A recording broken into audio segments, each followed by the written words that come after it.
Gabriel Aresti ikastetxea Txurdinaga auzoan kokatzen den institutua da. Ingurune atseginean gaude, parkearen ondoan. Zuhaitz, landa eta berdegunez inguratuta. Tradizionalki, Txurdinaga eta Santutxu auzoetako ikasleak etorri dira hona ikastea. 2021-22 ikasturtean, 230 ikasle eta 38 irakasle osatu dugu taldea. DBH-en 7 talde eta gela egonkorra ditugularik eta batxilergoan 4 talde.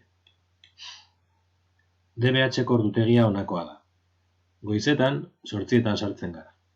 Egunero atsedenaldia dugu, 30 minutukoa.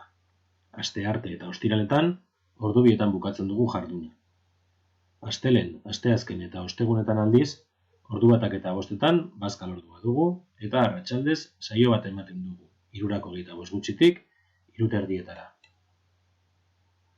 Gure lan ildo nagusienei dagokienez, zera esan dezakegu?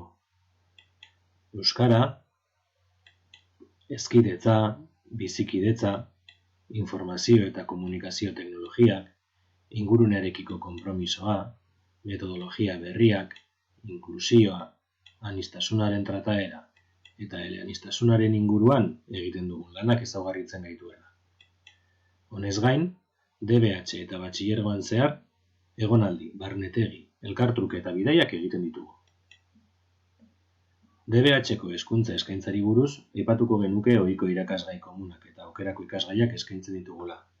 Baina gainera, DBH lehenengo mailan, biologia, geologia, ingeleraz edo euskaraz egitea ere aukeratu daitekeela. 2. mailan, fisika eta kimika. Eta 3. mailan, geografia historia ikasgaia dela, ingelesez edo euskaraz ikasi daitekeela. Bukatzeko, hauek dira erabilgarriak diren data eta datuak.